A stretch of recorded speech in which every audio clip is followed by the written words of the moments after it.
আজ ছিল রবিবার, আর আমি প্রতি রবিবার করে রাতেবেলা সুনীলদার দোকানে চা খেতে যাই। ও ক্ষমা করবেন, আমি আমার নাম বলতে ভুলেই গিয়েছি। আমার নাম হলো অজয়।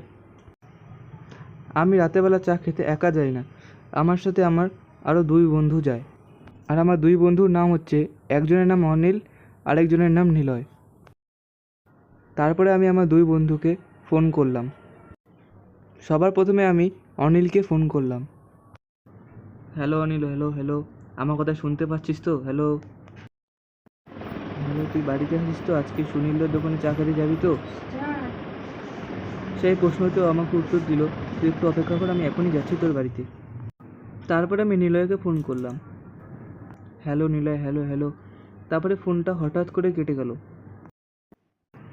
আমি ভাবলাম নেটওয়ার্কে কোনো সমস্যা হবে, তাই ওকে আমি আরেকবার ফোন করলাম। এইবার ফোন করায় নিলয় আমার ফোনটা ধরল এবং বাঁচাও বাঁচাও বলতেছিল, এবং ও আমায় বলছিল যে ভাই আমি সেই পুরনো ভূতের বাড়িটাতে আছি, ভাই বাঁচা, ভাই বাঁচা, আমাকে তাড়াতাড়ি বাঁচা। তারপরে ফোনটা কেটে গেল, তাই আমি আর ওর সাথে কোনো কথা বলতে পারলাম না।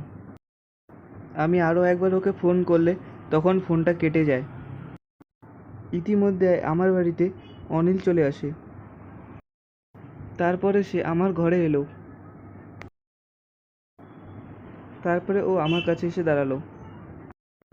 অনিল, আমাদের এখনই যেতে হবে। নিলয় অনেক বিপদে আছে।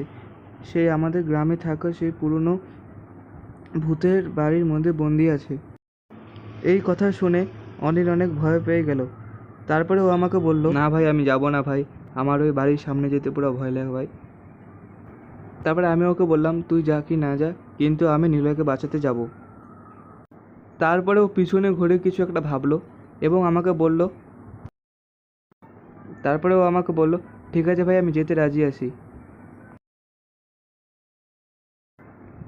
তারপরে আমরা দুজনে ঘর থেকে বেরোলাম। তারপরে আমরা গাড়ি করে জঙ্গলের রাস্তা হয়ে সেই ভূতের বাড়ির দিকে যেতে থাকলাম। তারপরে আমরা পৌঁছে গিয়ে গাড়ি থেকে নেমে ভূতের বাড়িটা ভালো করে দেখতে থাকি। তারপরে আমরা দুজন মিলে সেই ভূতের বাড়ির ভিতরে প্রবেশ করলাম। অন্য একটা ঘরে গিয়ে দেখি নিলয়কে। তারপরে ওর সামনে আমরা দৌড়ে গেলাম। তারপর মনে হলো কেউ আমাদের পাশ দিয়ে গেল। তারপরে আমি দেখি ওই ঘরে কেউ নেই। যখনই আমি পিছে ঘুরি তখন আমি একটা ভূতকে দেখতে পাই। আমি পুরো ভয় পেয়ে যাই এবং ভূতটা আমার ভেতরে প্রবেশ করে যায়। তারপর আমি মাটির মধ্যে পড়ে যাই। তারপর আমার 2 বন্ধু আমাকে সেখান থেকে নিয়ে চলে যায়। তারপরে আমরা তাড়াতাড়ি গাড়ি করে বাড়ি চলে আসি। যখন আমার সকালে চোখ খোলে তখন আমি দেখি আমার ঘরের বিছানার মধ্যে আমি শুয়ে আছি। তারপরে আমি বসে বসে ভাবতে থাকলাম যে আমার সাথে কাল কী হলো। তারপর দিন আমি অফিস থেকে ফেরার সময় ভূতটা আমার ভেতর থেকে বেরিয়ে যায়। সে আমাকে মারার জন্য ছুরি বের করে। তখনই আমি বলি, আমি তোমার শান্তি চাই।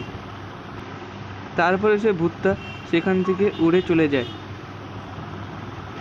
তারপর আমি হঠাৎ করে বাড়ির মধ্যে এসে পড়ি। আমি তারপরে বসে বসে সব কথা ভাবতে থাকি যে আমার সাথে কী হচ্ছে। ওই ভূতটা আমাকে না মেরে চলে গেল কেন, সব কথা আমি ভাবতে থাকি বসে বসে। সেদিনকার পর থেকে ওই বাড়িতে আর কোনোদিনও ভূত দেখা যায়নি। তারপরে কয়েকদিন পর সে বাড়ির মধ্যে একটা পরিবার থাকতে আসে। তো বন্ধুরা, ওই পরিবারের সাথে যা যা ঘটবে এটা তোমরা নেক্সট পার্টে দেখতে পারবে, মানে পার্ট 2-তে দেখতে পারবে।